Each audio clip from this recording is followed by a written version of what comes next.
ready? Together? Are you together? I'm ready. Late? Okay. Just real quick, just throwing that out there. Maybe. Your little comfy outfit today? Not a rental? It's earlier than we usually podcast on a day we don't usually podcast, and it's rainy and gloomy out. And as soon as we're done here, I have to load the car up with a bunch of stuff. So, well, just to, running and gunning. Just to answer questions, because Rick immediately was like, Cincinnati, gotta support Jose Trevino out there grinding, doing his thing. Very proud of him. Don't forget, all you Cincinnati folks that go to the Reds games. When he goes up to bat, you are to do hip, hip, Jose. So, I love that. That's so cute. I don't know who came up with it, but I like it. We got to teach him. It's a good one. That's why I'm wearing my Cincinnati shirt. I love baseball. I love Jose Trevino. Proud of him. And I love, and I've become a major league fan. I just love baseball. Whichever team he moves to. Because I go to so many baseball games around the country. Yeah. I buy gear when I get there, because I love baseball, and I want to be able to wear that gear, right? Yeah. At the end of the day, am I going to root for the Astros? Yes. Am I going to sit my second team, the Texas Rangers, because I'm loyal to Texas? Yes. Yeah. But it doesn't mean that I can't wear somebody else's jersey. Yeah. And I know Rick's going to think that's blasphemy, because he would never such wear a diehard. He would never wear a Cowboys jersey, right? You wouldn't, Rick? Well, only because it's the Cowboys. But I've definitely worn other jerseys. You have worn other jerseys, right? Now, let me ask you this. If you got invited by the head coach of the Dallas Cowboys and they made a jersey for you, would you wear it? Not only would I wear it, I'd get my first tattoo of a cowboy. Yeah. I was like, yes. The answer is yes. That's like asking someone, like, if you got invited to the White House, whether regardless of your feelings of the president, you go. You go. Yeah, 100%. Yeah. So, but I'm also, and this is what I was so excited to talk about, I am also wearing a Austin FC hat. Yes. Wow. Had no idea what I was getting into. For those of you guys that don't know, Austin FC, they have a section that is, I don't even know how to describe it. It is pandemonium, I think is the correct adjective, but like awesome. So fun and crazy if you're up for that kind of thing. Yes, but they do this really cool thing where they hit a drum, and then before they start the game, you hit a drum and they all yell verde. And then you hit the drum twice and they all yell listo. Mm-hmm. And what it means is green ready, right? Because of course the team is green ready. I had the honor and the privilege of hitting the drum. Yeah. Right now. So when we talked about it last week, I didn't realize what it was. And even right now, as you explain it, it feels like a really tame explanation. Don't you think, Rick? Yes. Just think like typical soccer hooligans all behind the goal. And Steve is in the middle of it. Everyone is sporting team colors and going wild. And they also have, it's not just you like beating one drum. There is a drum line. And there are like horns in this section. There's a brass section. There's a whole drum section. And they put up a big green heartbeat on the television screen. And the drum that you were banging is lit up in neon green lights. It is. I did it for two reasons. Number one, a good friend of mine, business partner, AJ Vallejo, from the Vallejo Band, is our engineer partner at our music studio. Yeah. I have gotten to know his brothers, who are just the coolest, yeah. right? Well, his brother Alex is in charge of booking the talent for Austin FC. So I did it because he hit me up and was like, would you do it? And I'm like, of course, right? Because the Vallejo brothers have been so generous with their time and their talent with me. So I'm like, yes, of course. Second reason I did it was like, oh, cool way to kick off the summer. And we get to take the kids to a soccer game. Yes. That'll be cool. I had no idea what the fuck I was getting into.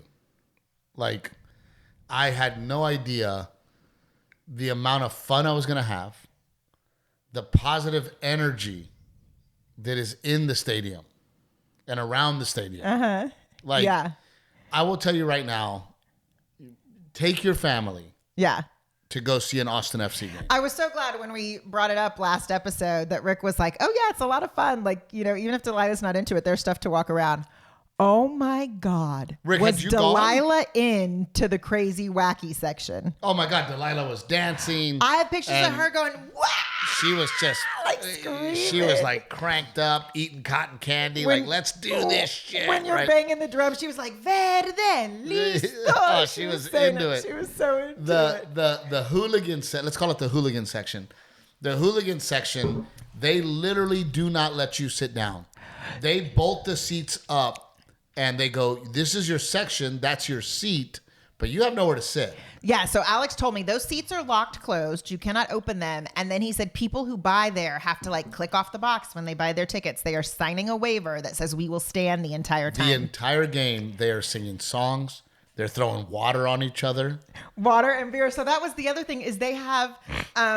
because they had us like on the field behind the goal in front of that section where like all the camera guys are passing through, security, anyone who works.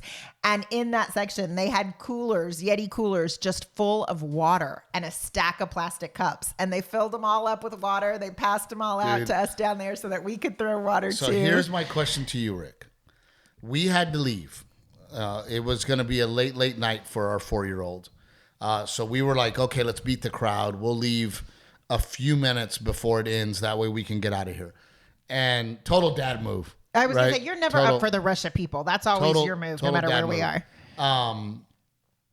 But they ended up scoring and tying the game in the 93rd minute. Is that right? Correct. We heard the eruption of cheers as we were driving away. Because I did not get to see it. Tell me how hard they lost their shit. Oh my gosh. It's the loudest, and there was only 20,000 people. I say only, but it was 20,000 people there when they put up the attendance. Yep. And it was louder than any professional NFL game I've been to. Way louder. It was crazy. It was insane. But there's something about, that crowd, and they have cheerleaders, right? They have people that get on these podiums and they're yelling the cheers and they're like keeping the party going, and they're up there, and the energy that one section creates is infectious, and it goes through the stadium, and it's a very fun environment. Yeah. I will tell you, and I'm being completely honest, and maybe the NFL will ban me. I don't know. Every NFL game I go to, there's a lot of testosterone. And there's a lot of animosity, and there's a lot of anger, and there's always a fight. For the other team, yeah. Period. There's always a fight. Yeah. Right? We went to the San Francisco game with a friend of ours who has season tickets. Football game with a friend of ours that has season tickets, Rick. Dude, hitting on Renae, damn girl, nice ass. I mean... shouting. Shouting, gross.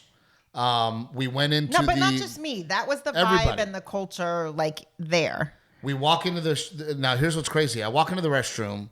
A fight's about to break out. I haul the fuck ass out of there because I'm like, I don't want to be involved with this. In a restroom fight? Heck no. Turns out that guy ended up in critical condition and almost died. Right? Every NFL game I have gone to, I have experienced men hitting on my wife. I have experienced fights breaking out Now, I will say the advantage that Austin FC has is there was no other opposing fans there. Yeah.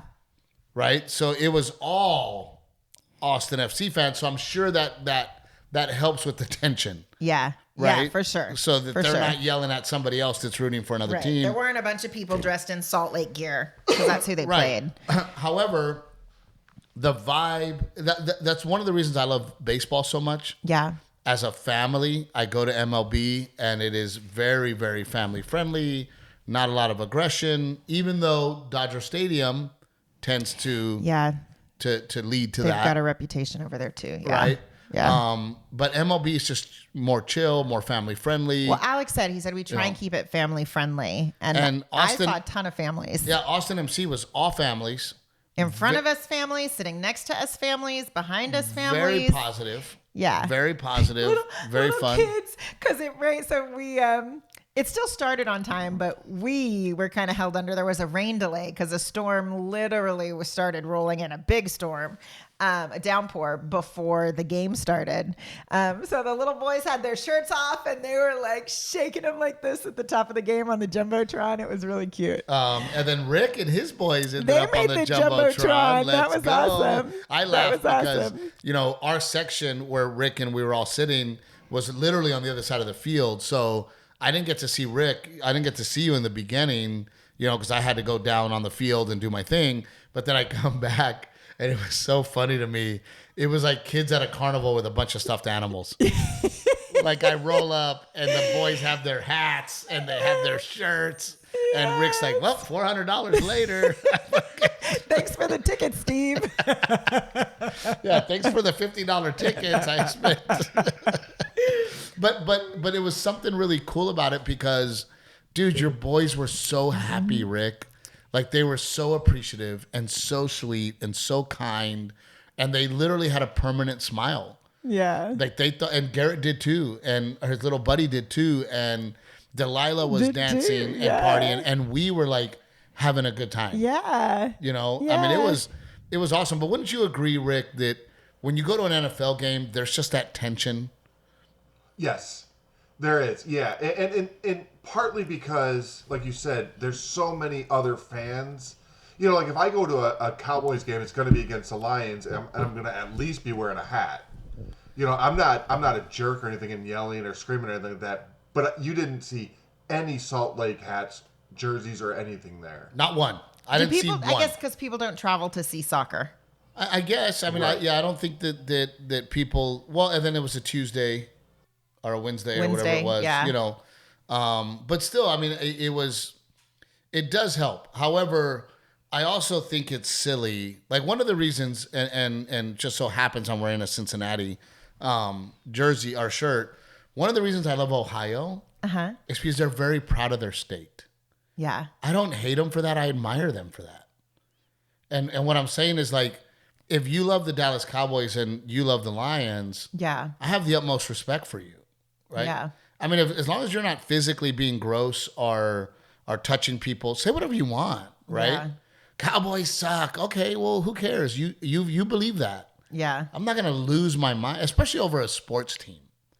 Like, I don't understand this fandom. People who are fanatical about it. It's my team, bro. Like, I've lost fans that they're like, oh, dude, you like the Cowboys? I can never listen to you. Oh, you like Chevy? You're done for me. And I'm like, what? Yeah. Like, I find that so silly, especially when you're a grown man with kids.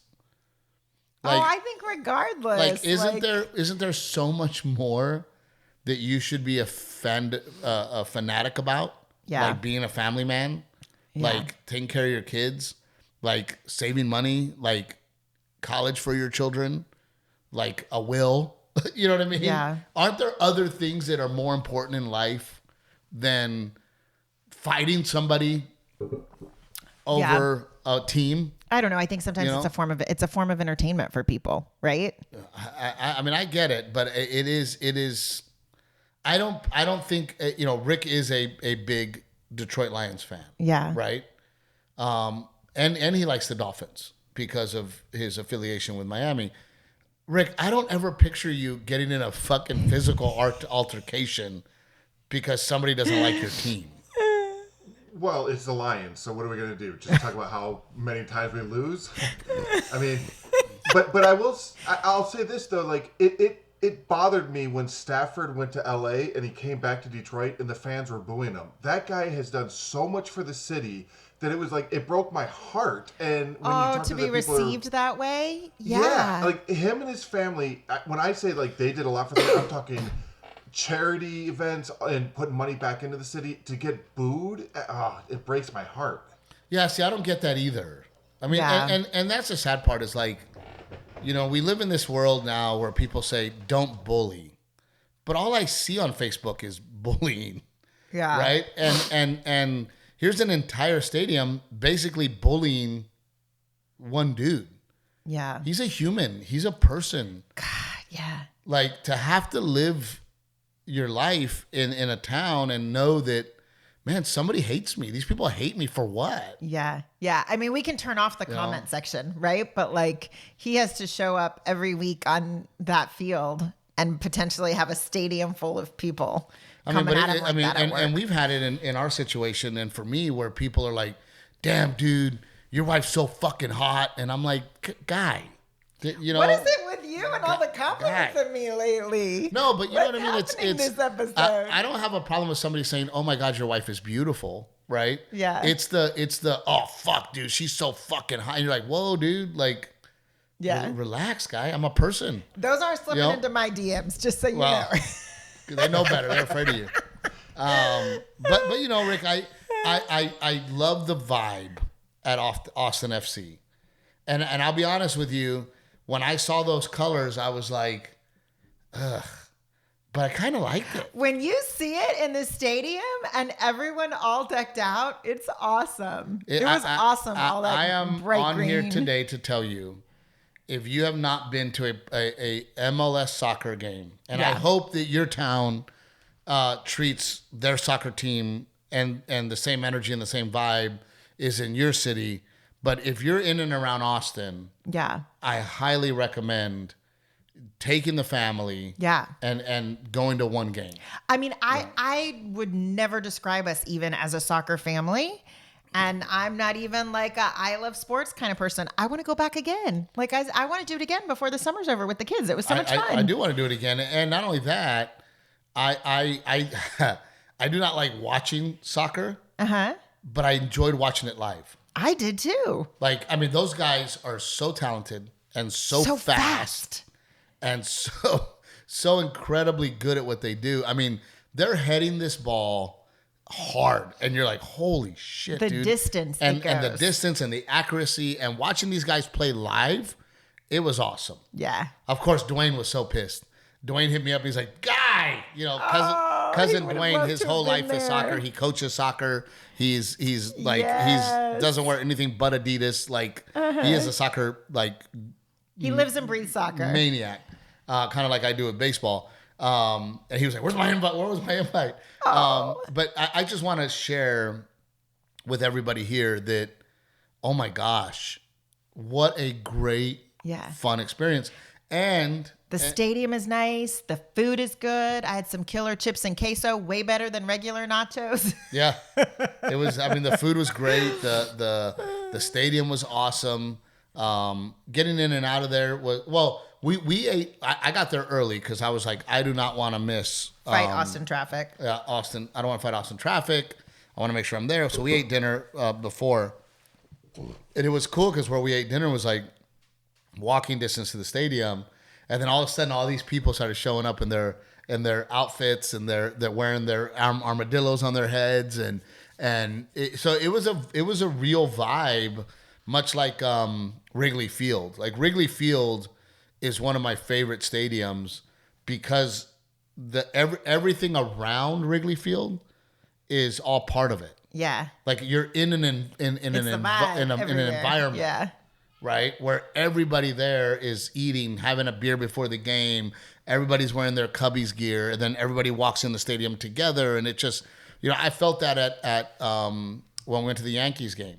Yeah. Right? When you're walking through the city and everyone's with you. Coming out of the same subway stop. Yeah, everybody's wearing their Yankees gear, walking through the city. You know, some of them are already chanting before they get there. And it's just, it creates a vibe. And it definitely had a vibe. Yeah. Right. And Rick, this is the first time your boys have done that? First time they went, yeah. They loved it. They loved it. And I wanted to do the dad thing too and be like, hey, there's only 5 minutes left. We're down. Let's go. They were, nope, we're staying for everything. Well, so let me ask you this. How was it getting out of there after the game? Was it a nightmare, or was that a pleasant experience as well? So let me preface as pleasant as can be. Well, it was $75 to park, right? Holy shit. I was like, that's right. Craig said that. It was $70 to park. Yeah. So you're irritating when you get irritated to pay that, right?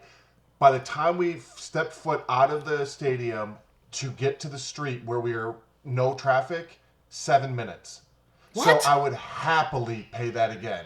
If you would have told me beforehand, it's $75, but you're going to be on the street in 7 minutes. And watch the whole game. And watch the whole... We left when everyone left. 7 minutes. And the only reason I know that is because I was like, should I go to the bathroom now or can I hold it? Wow. Okay. Yeah. I mean, $75 is a pretty penny to pay. However, I will say the tickets were reasonable. Yeah.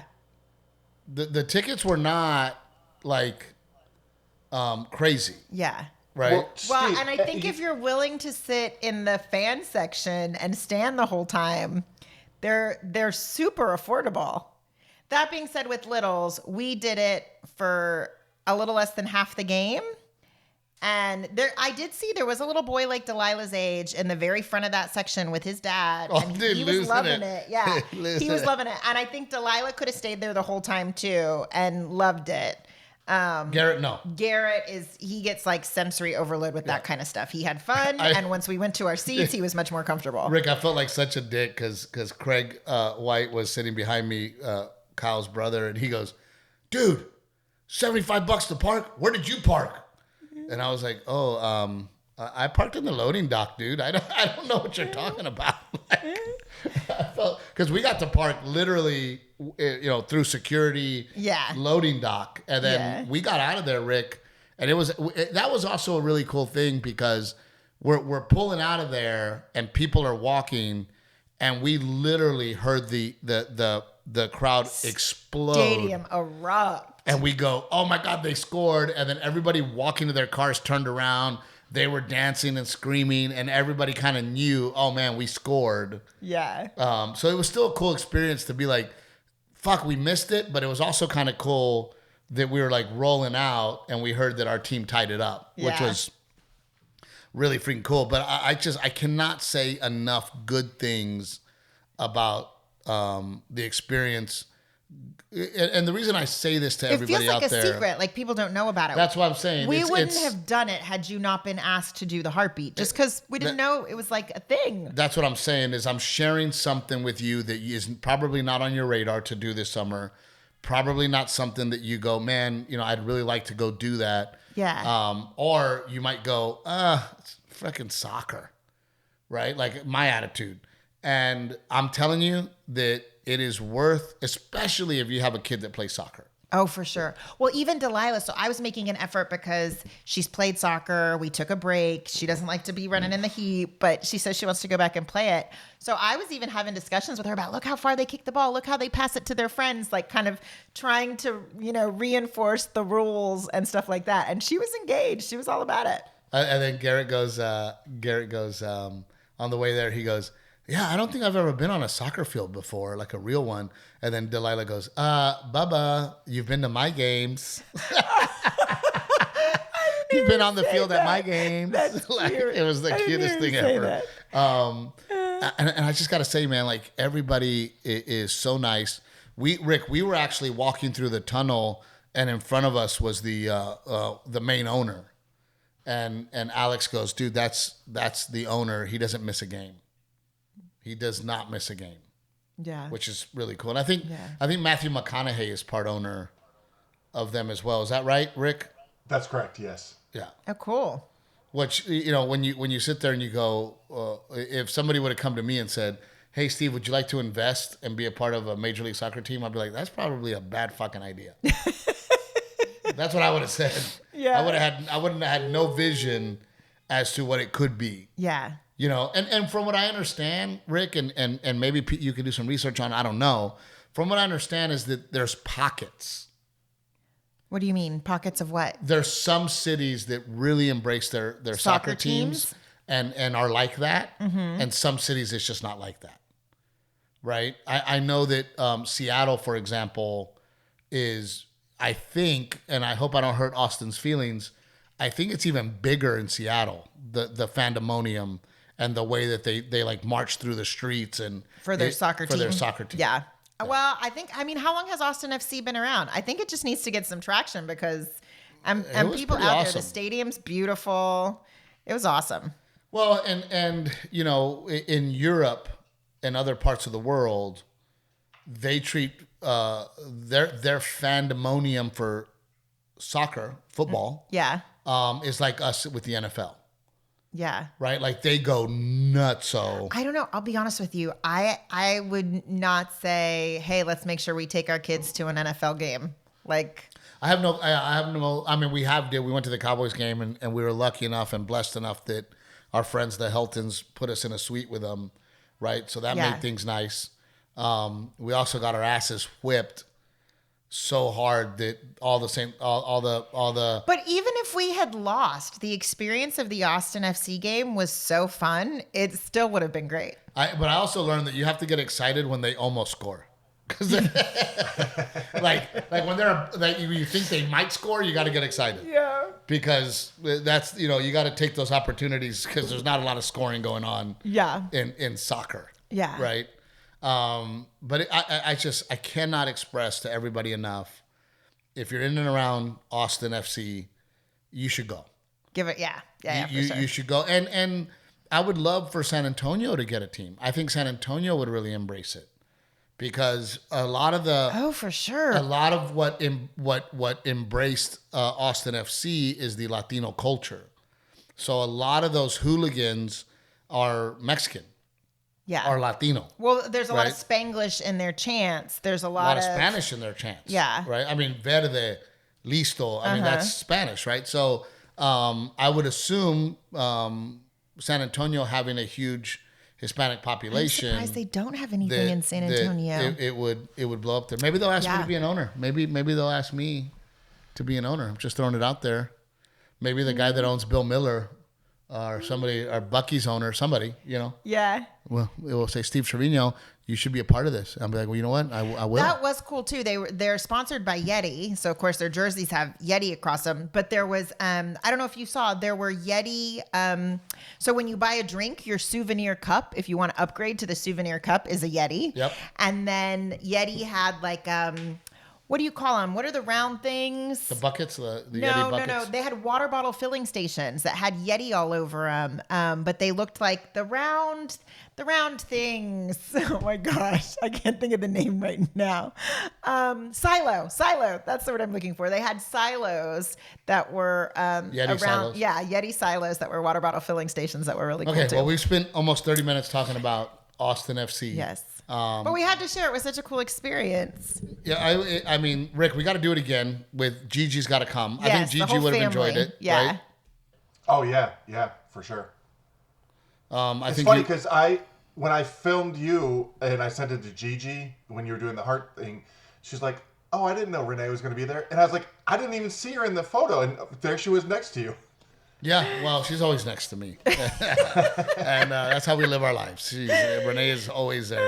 Which, by the way, I got to write a bit about our back and forth. I mean, there's got to be something to like, and I don't know if it's because like men say what they say and say what they mean, and I think women always speak in code. They always speak wife. I was going to say you did a whole special about this. No, it's called I Speak Wife. I'm like, hey Renae, I'm letting you know I'm doing this thing on Wednesday, but you got to let me know if you and Delilah want to come. So it stayed like that. And then, like the day before, I'm like, "Hey, just a reminder, I'm doing this thing on Wednesday. I'm taking the boys. If you and Delilah would like to come, I'd like you to come. Let me know.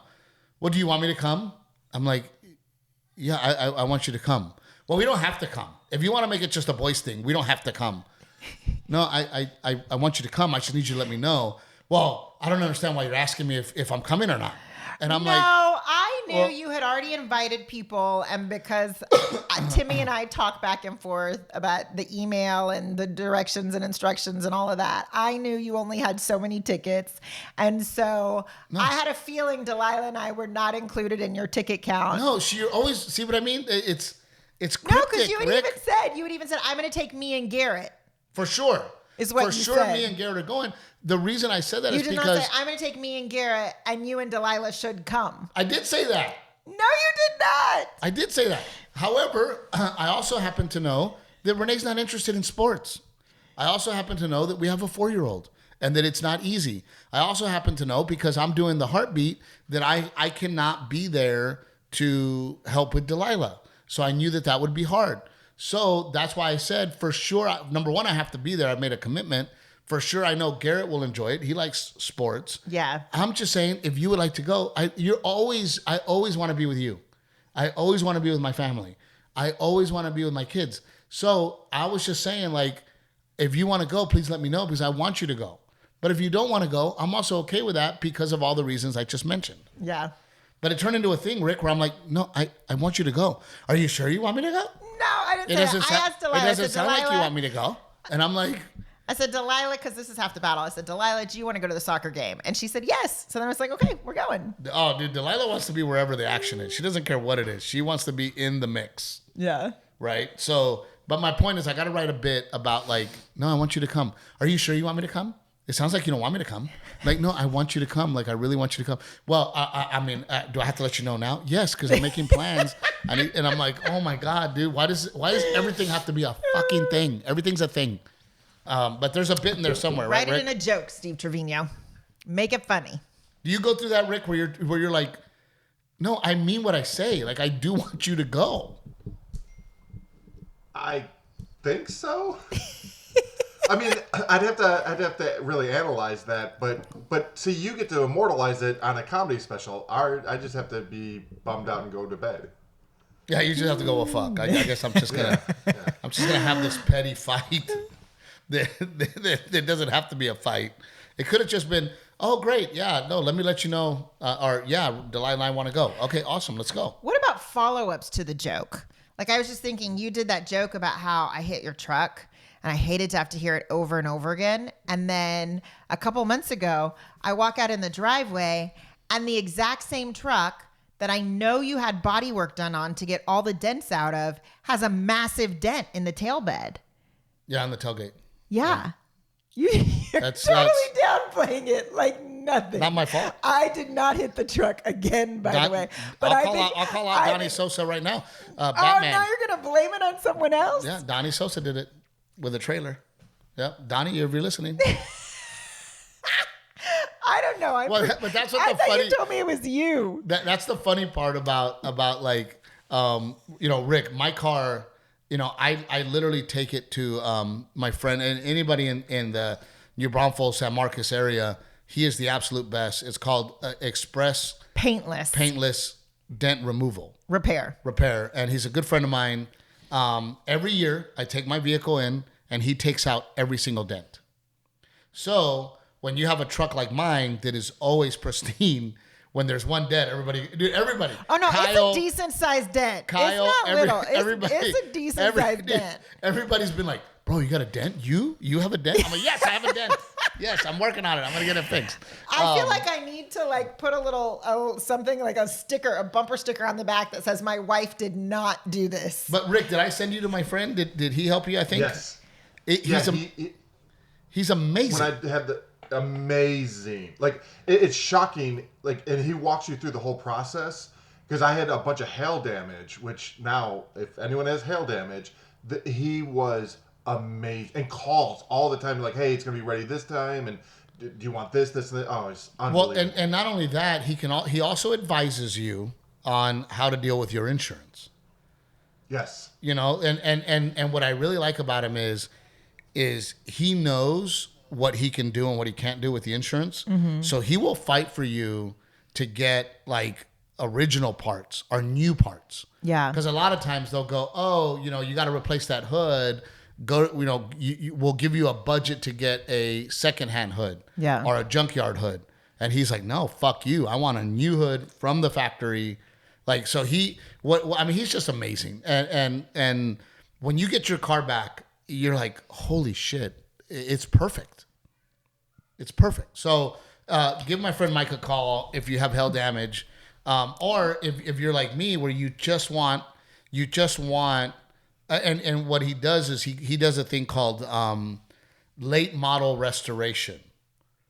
So because my 2015 Chevy Silverado that Renae wrecked is a 2015, you start to get the faded headlights, right? The grill, the tail lights start to get a little fragile and faded and cloudy. And so he goes through and he replaces all of it for you. So, I mean, my truck, my 2015, I can't even tell you. I mean, that's my everyday driver. I pull up at a gas station, 9 times out of 10, somebody will go, dude, what a good looking truck. Dang, dude, that truck's nice. I mean, not with the dent in the back that Donnie Sosa was a part of. Not your wife. Yeah. But, I mean, the work that he does I mean, I think I spend annually, because I do it every year, it's like $800, Rick. And he'll go through and he'll take out every ding, every dent. He'll repolish the paint and bring the paint back out. It's incredible what he does. And you know, I was talking to Jeremy Vonza, right? Because, you know, he's holding on to that Ford that he's got. I go, dude, just do a late model restoration, you know, because it's still a really good looking truck. Yeah. Right? Put in that new grill, put in the new headlights. Amanda would probably say minus the smell. Minus the smell, yeah. It smells like balls and Crown Royal. But yeah, so I don't know how we ended up there, but yes, we need to do a follow-up on I jokes. said follow-up to your jokes. We're still living them. People ask me all the time. They're like, oh my God, your jokes are hilarious. And I'm like, well, first of all, they're real. Second of all, I do them hoping that Renae will hear it and choose to change. And she doesn't. She doesn't choose to change at all. You don't either, fool. We just keep living my jokes. We are doing this podcast because when you hear this podcast, we will be knee deep in Europe. Actually, we are filming while a podcast episode is coming out. The last one we filmed, right? Oh, today's Friday. Yeah. Yeah. So we're filming on a Friday. So an episode's coming out today, but we're doing this one before we leave. We leave for Europe in 2 days. 2 days, and we are going to document it. It's going to be like the Griswolds go to Europe, but it'll be the Trevinos going to Europe, and we'll see how it goes. I am very excited for one reason and one reason only. Two things, to be honest. One, I cannot believe that people in Europe actually want to see me perform, which is wow. Yeah. Right? Yeah. Second of all, I'm very proud to be able to take my family to Europe. Yeah. I'm a little bummed because I love summer and I love being in flip-flops and shorts. Yeah. And you're taking 10 days in Europe. It's not going to be summer. Oh my gosh. It's going to be 60s and 40s, in the 40s at night, upper 40s, I think, at night. And it's probably going to rain on us while we're there. But it gets so hot in Texas in the summer. Aren't you glad for like a little bit of cool weather? Nope. I am. Nope. I am. I love the summer. Being hot does not bother me one bit. I love being in flip-flops and tank tops. I'll sit outside. I go outside in the evenings, and Renee's like, I'm not going out there. And I'll just sit and enjoy the hill country. And oh my God, Rick, my yard right now. Oh. With all the rain? Oh. Dude, I'll win yard of the decade with this yard I have right now. Oh my God. Dude, it is, because I aerated this year, and I put sand. And dude, it is popping like it's never popped before. Am I right or wrong? Yes, he's pretty excited. It is freaking, like I told him, like, have you not gone out there and just stared at it? Rick, I just stare at it sometimes. It's so freaking perfect. But he goes and he hangs out in different sections of the lawn just so he can live in that piece of grass for a little bit. I just look at it. Yesterday we were in the front and you were throwing the baseball with Garrett. Then we went in the back and we were sitting by the pool and we let the goats roam in the backyard. It was my grass is amazing. It is absolutely amazing. But I'm so anxious, Renae, and I'm so like I don't know. I'm a little nervous and I'm anxious. I think you need to take a gummy before you get on that plane, Steve Trevino. The plane doesn't bother me. It's being away from home for that long. It is longer than we've ever been away from home. All of us. Like thank goodness for Google AI. I was like, how much do you pack? How much clothes do you pack a 9-year-old boy for a 10-day trip? And like Google will make suggestions for you.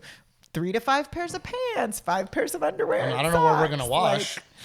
I bought, they make laundry detergent. They call it sink suds, and it comes in like little packets, and it's made to like dissolve in the sink. Our underwear. So we'll wash. But that's the thing too, is that we're going to be moving from one place to the next so fast. I don't know the drying situation. So I guess we'll do laundry on the days that we're in places a little bit longer. Well, I think you do it the first day. The first 2 days you do it so that you have time to get those back. You don't do it when you're out of underwear and then you need them the next day. Yeah. Right? That's the, I think that is the tip. And then I think just because, so on our plane from America to London, we're fine, like luggage and weight wise. But then when we get on those smaller planes to jump from place to place, our luggage requirements, we're not allowed as much weight. So normally I pack the kids in a big old suitcase with me, but I think this time, so we're not like shuffling suitcases and stuff around. And because you're doing one city without us, I think everyone's getting their own suitcase is what I'm packing for at the moment. I get anxiety too because I'm like, I have things to do at home, right? My yard, the barn, the animals. Like I just feel like I want to be at home and I want to get my chores done that I have at home that need to get done. Yeah. You know what I mean? I don't know. I'm definitely very anxious. Very excited about it. I have a tendency to, because I'm anxious, to get grumpy. Mm-hmm. So I'm going to really work on trying not to get grumpy. Take a gummy. And enjoy the experience. Yeah. But it's hard. I mean, sometimes, it's part of your personality. It's who you are. I get anxious. I get grumpy. I'm going to try not to be. I'm going to do my best not to get grumpy. So we will have a grumpy meter when we come back, and Renae will tell you on what level. Do we have a code word of grumpiness? So do we need a code word? No, for both of us. I'm just going to lean on you to help more with the kids. For sure, to alleviate the stress. What's hard. What's hard to know and to regulate is I'm happy to go and do stuff with the kids and explore because we don't have to get up on stage at the end of the night and put on a show, right? We don't have to be awake and do that job. But I sometimes can't read with you when you want to come. Like, I think sometimes you get a little grumpy because... Well, I get grumpy for two reasons. Number one, I hate to miss family time. And I hate to not do it. Yeah. So then I'm like, okay, well, I don't want to miss family time, so I'm going to go ahead and do it. But then I still have to work. And then we get to work, and I mean this by no offense to you. We get to work, and we're in my green room, and the kids are jumping all over me, and Renee's over there having a conversation. And I'm like, I need help, Renae. Like, I can't have the kids on top of me right now because I've been with them all day.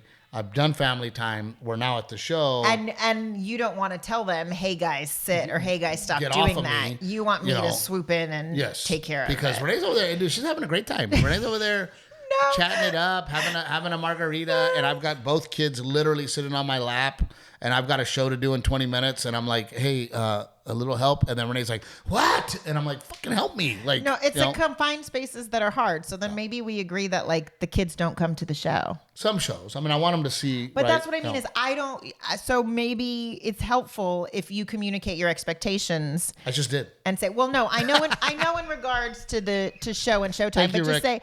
say, hey, tonight you and the kids don't come. Like you say, when you say don't speak, I speak wife. Like, yes, but be I clear and tell, upfront. Say, how many times do I tell you that, and then you make me feel bad, and then you're like, well, I thought we were coming. And I'm like, well, okay, y'all come. No, if you want us to stay behind, how many we'll times have you done that? What would also be helpful is when we are exploring, so you're not grumpy. Like, are the kids and I, can I make plans for us to do whatever we want, or would you prefer that we tailor our activities and our plans? But I'm not a plan guy like that. I'm feeling it. I'm not feeling it. So that's hard. Yeah. It's hard because I don't want to miss family time, and I do want to be there with my family, But you also need to sleep. And it does suck when you guys come back and you're like, oh, we just did this, or this was cool, and Delilah's got a new stuffy, and Garrett's got a new fucking something from something cool you guys did, and I'm like, I miss that. Yeah. Because we only have our kids in our home for a little while. Yeah. and I don't know if we're going to go back to Europe as a family. Well, I was going to say, at the same time, we talked about, well, do we want to stay a few more days or do we want to go in a little bit early? And you didn't want to do that either because you didn't want to be away from home too long. But then that allows you time to do activities over there with the kids. You have to remember, and our little hell child and our little adventurer, Delilah, who literally every day is like, when are we going on the road? Yeah, every morning. Like, she keeps asking every morning. She asked me this morning when she woke up. Are we going to Rockport? Are we going on the road today? Are we going on the road? I want to go on the road. I want to get on a plane, right? That's that kid. When we were in Florida, that same kid was like, when are we going home? Like, I'm ready to go home. So, I didn't want to do extra time because then we all get grumpy. Yeah. Right? Then we all go, hey, I just want to go home. Right? Yeah. So I didn't want to also do that extra time. When things slow down and it settles in. Look, I couldn't be prouder coming from where I come from and humbled to say that people want to see me perform in Europe. Yeah. The other side of the world. Yeah. Right? I couldn't be more proud and more humbled that I'm able to take my family to Europe. Like I am, that all those things are amazing to me. Yeah. Right.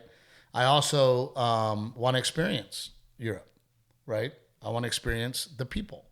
I want to experience the food, the beautiful history, all the amazing buildings and all the great things that are over there. I want to experience that.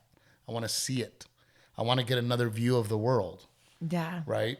Other than the United States of America, right? Done Mexico a lot, done Canada a lot, right? But I'm still in North America. Really excited to go and see Europe. Yeah. And I will tell you that I like their sense of humor, right? They have a great sense of humor. They're a little more real. They like things real, which is why I think I resonate over there because I'm real, right? Everybody that I've met from Europe, Ben included, they always have a great vibe about them. And they're always very cheery and very... It's a more brash sense of humor, too, Another brash sense of humor.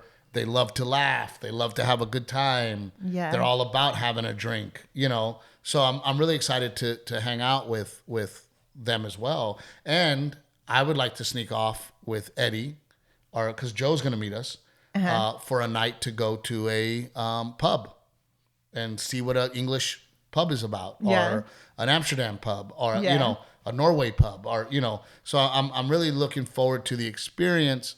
Still have anxiety about it. Afraid how I'm going to be received and my stand-up's going to be received. Right. Yeah. Definitely going to be on my toes. Right. It's gonna be a learning curve, and I. At this age and at this point in my career, I don't have to go through that learning curve here. Yeah. I don't get nervous to walk on stage here. I don't think about it. I just walk on stage. I know it works. I know I'm hilarious. I know I'm going to get the crowd. And most of the time, they're my fans. Yeah. Right? I don't know what this is going to be like. So the unknown is what's... I'm up for the challenge. Absolutely up for the challenge. Oh, I think it's going to be great. I think it's going to be great. Okay, Rick, questions. People like it. Well, let me ask you this first, just about the Europe stuff. How are you guys documenting this? Just with the cell phones. We're gonna hopefully. I told Renae we're gonna try to amp it up to really show our experience over there. It's what, Rick. It's hard. I go go back and forth. I don't like to overshare. And I think in my self-consciousness of that then sometimes I don't share anything. And because our kids are such a big part of it, I also don't want to feel like I'm pimping out my kids and their experience. But it's hard because they're so they're so intertwined into they are our lives, not intertwined. They are our lives. And that's the other thing. I was raised not to show off and not to brag. Yeah. And I have a hard time with social media because, most of my social media is my stand-up, right? Yeah. I have a hard time, I don't want people to go, oh, he's bragging. Yeah. He's showing off, right? I had this idea, 5-6 years ago, where I was like, I'm going to document my days. Like, I'm going to document everything I do from the time I wake up to the time I go to bed and pretty much take people through my days. Yeah. Well, I did that for 4 days. Oh my God. it broke my heart because people were like, all right, dude, we get it. You work hard. Man, you're making me look bad. Dude, my wife is telling me how hard you're working and giving me shit. And dude, do you have to brag and show off? And it was so off-putting for me to get responses like that. And I was like, dude, I wasn't trying to brag. Yeah. I wasn't trying to make you look bad. Right. I was merely showing you my day. And I thought that would be cool, that they would see what I do in a day and be a part of that. And it actually turned out to be a negative thing, apparently, because people attacked me. You know, I mean, several husbands were like, dude, cut your shit out. Like, my wife's watching. And I'm like, well, fuck, dude, my bad. Like, I'm just showing my days. Yeah. You know, Rick, so it was a bummer. Yeah. But what's your advice, Rick? Do you have advice on it? Well, I desperately want you guys to have that code word, you know, when he gets upset or something, just so we can have a drinking game. Well, why do I have a code word and Renae doesn't have a code word? Well, you both should have one. Renae needs a code word too, not just me. But right before I'm about to have a mommy meltdown, what's the mommy meltdown code word? But I also want to kind of set up a page for me and Garrett that's specifically about baseball. Just because there's so much that's going on that I would like to share with people that are deciding to get into it. Yeah. Or possibly share something that might make somebody realize that they've gone off the deep end. Because I'm telling you, there's a lot of these dads that have completely gone off the deep end. Not just dads, moms too. And moms too. And I at this moment, I am doing a great job with Garrett in baseball. But listen, at this moment, I think that's parents living vicariously through their kids. And it happens in lots of different areas. Don't you think that's what it is, Rick? It basically comes down to parents living vicariously through their kids. I was just talking with Steve at the game about this. It's so, you're 100% right, but I'm trying my hardest not to do that. Like, it's so hard not to do that when you're watching your kids and you've been through those experiences, to not live through them. It's so hard. I think it's and you want them to be better than you were, and you want them to have opportunities that you didn't have. Correct. Right. When Garrett, Garrett's a good baseball player, but he also has a batting cage in the backyard, right? And now he still has to walk in that batting cage. He still has to care enough to go back there and want to use it. He has to use it, right? And has to put in the time, but his ability to walk back there whenever he wants and do it. Now here's what I did, Rick, this week, 2 weeks. And this is the kind of stuff that I would like to share with some parents, right? Yeah. Is the season just finished last weekend. I told myself, I'm not going to say a word about baseball this week.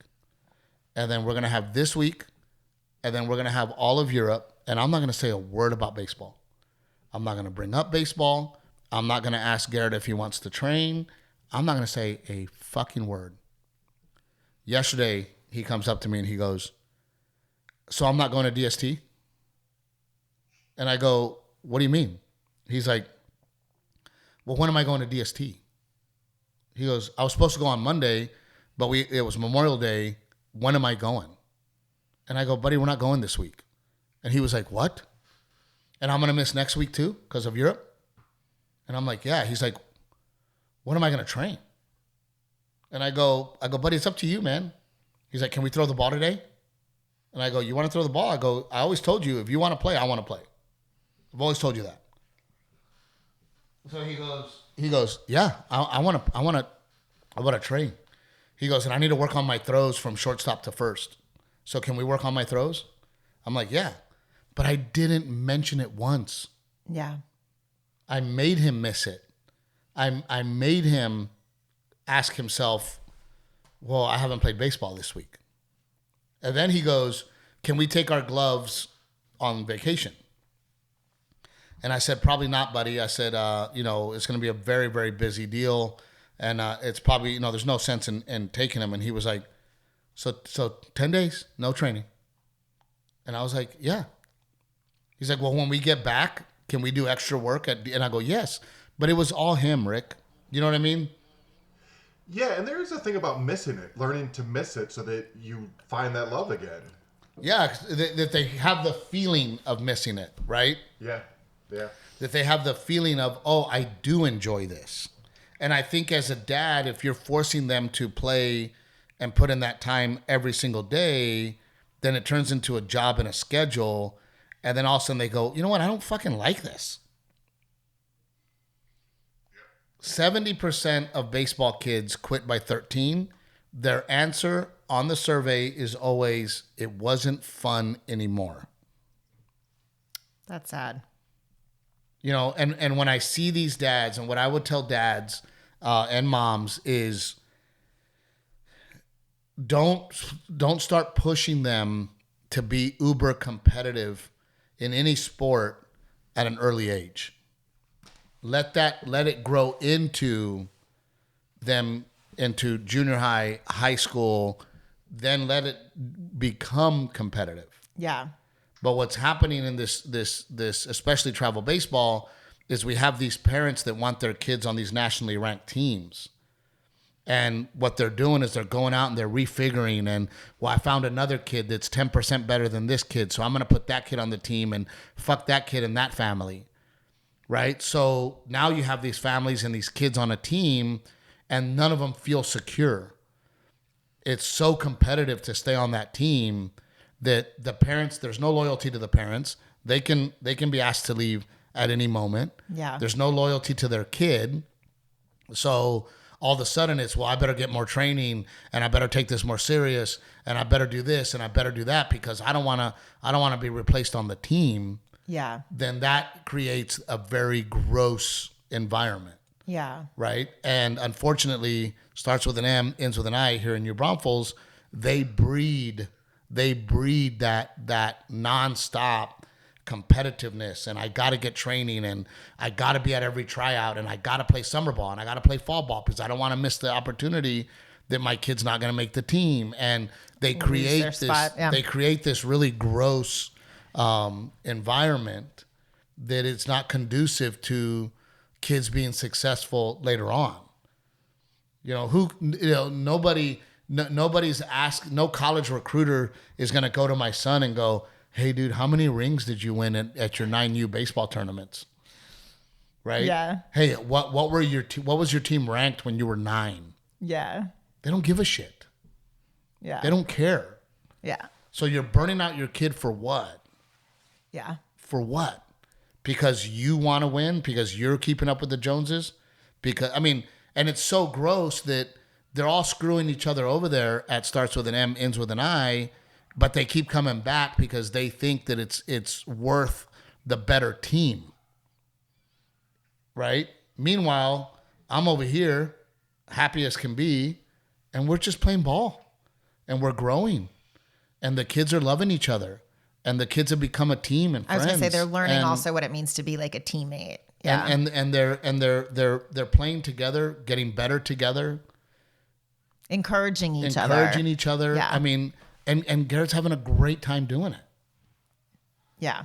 That's one of the things I noticed about our current team that I told the coach is just really, really sweet. You can see when one of the boys has a great play or a great hit or hits their first home run, they are all so genuinely excited for their teammate as opposed to I wish that was me. Not even I wish that was me. Oh shit, I haven't hit a home run. Am I going to get replaced? Yeah. Oh shit, that kid just solidified his place on the team. Yeah. Where does that leave me? So now I got to do more. Now I got to do more hitting. No, I just think it's really sweet how they're all genuinely excited for each other. Very genuinely excited for each other, and I'm very glad, and it is such a blessing that horrible Shrek of a woman did what she did to us. Can we be done, please? So we could move on. Yeah. Because I might have stayed in that environment. Yeah. And I was already feeling it. Yeah. We talked about this. I was already feeling the pressure of, oh my God, we can't miss fall ball. Oh my God, we're going to have a spot on this team. Yeah. Oh my God, do I need to get more training? Some of these kids are doing 5 days a week. 5 days a week. Yeah. You think that kid's going to last till 13? He's freaking 9. Yeah. He's 8. Well, but you gymnasts train like that. I mean, that's, you know what I mean? But the gymnast career is also very short, isn't it? Well, and not only that, they break super too. Intense. Yeah. You know, they break and they can't keep it together because it's too much for a child to handle. Yeah.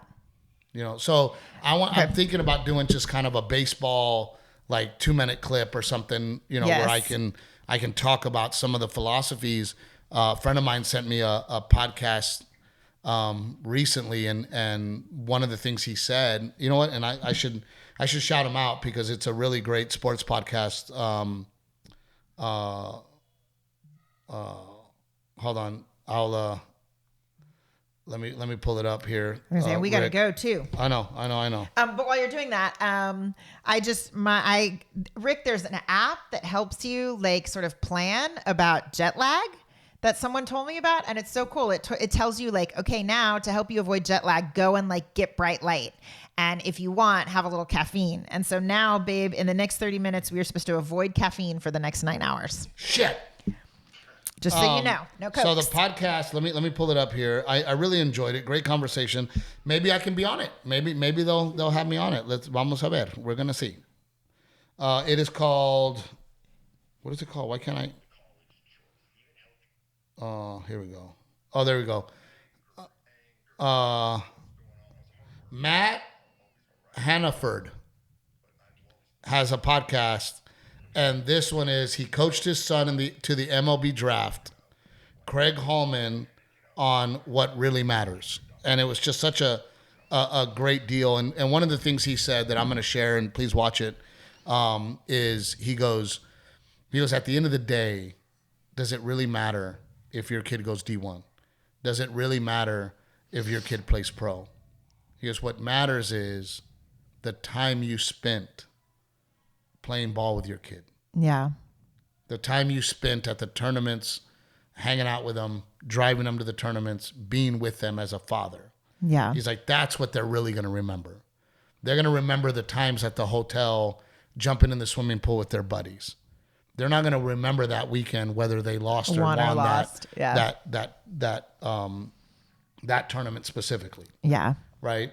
And then the other thing he said that I thought was really valuable, he said, everybody looks at their kid and goes, my kid's the best baseball player ever. Right. Oh my God, he's so good. Yeah. Right. What they don't do, and I feel like I do this, the same thing, is what they don't do is they don't look at their kid and go, here's all the things my kid can't do. So I'm going to work on the things that my kid can't do. He goes, the problem is these parents look at these kids and go, oh, they're so great. They're so good. They're not sitting down with their kid and saying, hey, you're having trouble at the plate. We need to work on that. Yeah. Hey, you know, and that's what was funny because Garrett was having trouble making the perfect throw from shortstop to first base. And Rick, I realized that was my fault because every time I would hit him ground balls, we were using buckets. So he wasn't throwing. He was getting all the ground ball work, but he wasn't getting the throwing to first work. So now we practice and been practicing the throw from shortstop to first at the right distance. I measure it out. I set it up. Yeah. And then Garrett and I, we make it fun. We make it a game, right? Every ball you put in my chest, Garrett, is 2 points. Every ball you don't put in my chest is a point for me. And we're going to play 9 innings, and we're going to see who wins. And we have fun with it, and we joke with it, and it's a competition. And all of a sudden, Garrett's not thinking about, oh, this is just training. I'm trying to beat my dad. Yeah. Does that make sense, Rick? Yep, absolutely. You know, so sponsors. I was going to say, we got to go. Yeah, we have a movie to watch. We're taking Mamma Mia and Babe. Go ahead, sponsors. Sponsors, Aztec Chevy, Coastal Bend Auto Group. Those guys are amazing, and they will help you find whatever you need.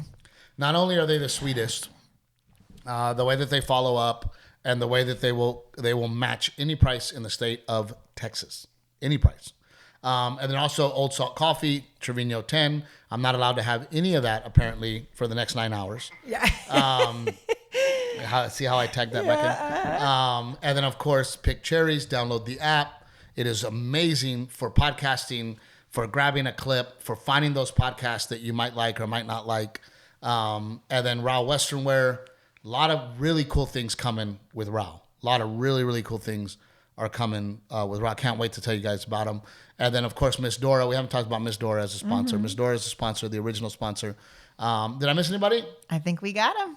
I think we got it all. All right, guys. Well, that was awesome. Please wish us the best in Europe because that's where we are as we speak. And as always, thank you, Rick. We got to do an Austin FC game together, sitting together, and partying together at the Austin FC. That now the good part is we've already made our investment. We don't have to buy no hats, no shirts. We already have all the bullshit. So, and good luck to the Cincinnati Reds, man. I'm watching every game and rooting for them because, and Ellie's doing stuff that is historic. Yeah. That player is doing things that nobody's ever done. So he's one of the best to ever play baseball, and he's on the Cincinnati Reds over there with Jose Trevino. So big shout out. Love you guys. We'll see you next time. Like and share.